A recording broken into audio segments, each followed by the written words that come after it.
প্রাক্তন মুভিতে প্রথম বউটার দোষগুলো কি এবং সে আসলে ভালো বউ না হতে পারার কারণ কি তা আমি খুঁজে পাইনি।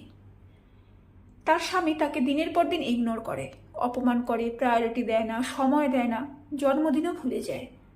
এমনকি ব্যবসা নিয়ে যদি তাকে কিছু বলা হয় যে তুমি এইভাবে ব্যবসাটা করো কিংবা তুমি এই জবটা করো, তখন সে রেগে যেত, ভাবতো তাকে ছোট করছে। এমনকি তার জন্য প্রথম বউ ভালোবেসে উপহার নিয়ে আসলেও বরটা ভাবতো তাকে ছোট করা হচ্ছে।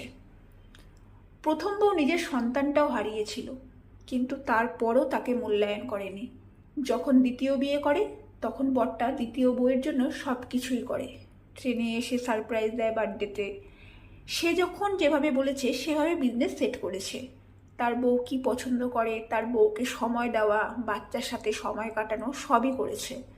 আর বলছে তার এই বউ অনেক আন্ডারস্ট্যান্ডিং এবং সাপোর্টিভ, তাই তার জীবনটাই নাকি বদলে দিয়েছে। আমি কোথাও দেখি নাই যে ভদ্রলোকের প্রথম বউ কোনোভাবেই তাকে অপমান করে কিংবা সাপোর্ট করে নেই।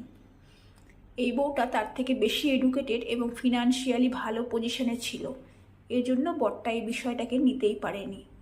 তাই বউটার উপর সারাদিন রাগ দেখাতো। যখন প্রথম বউ চিরদিনের জন্য ছেড়ে চলে যায় তখন সে তার ভুল বুঝতে পারে, নিজেকে পরিবর্তন করে আর দ্বিতীয় বউয়ের সাথে সব সুন্দরভাবে চালায়। বরঞ্চ প্রথম বউ যে অবস্থায় পেয়েছিল, দিনের পর দিন যেভাবে স্যাক্রিফাইস এবং অ্যাডজাস্ট করে গেছে, তার দ্বিতীয় বউকে এগুলো কিছুই করতে হয়নি। তার দ্বিতীয় বউ তার জন্য কিছু করলে সেও তার দ্বিতীয় বউয়ের জন্য করত। একতরফা ছিল না কোনো কিছুই। কিন্তু তারপরও সে বলে দ্বিতীয় বউ তাকে একেবারে বদলে দিয়েছে, তার জীবন গুছিয়ে দিয়েছে। দ্বিতীয় বউ তার জীবন গুছিয়ে দেয়নি, সে গুছিয়ে নিয়েছে তার দ্বিতীয় বউয়ের সাথে।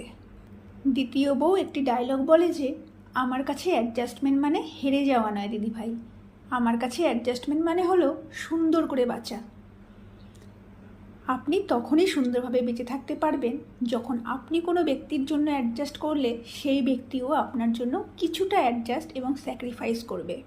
প্রথম বউ শুধু অ্যাডজাস্ট করে গেছে, আর দ্বিতীয় বউয়ের জন্য বরটি অ্যাডজাস্ট করেছে এবং স্যাক্রিফাইসও করেছে। দিন শেষে ভালোবাসা শেখায় একজন আর ভালোবাসা পায় আরেকজন।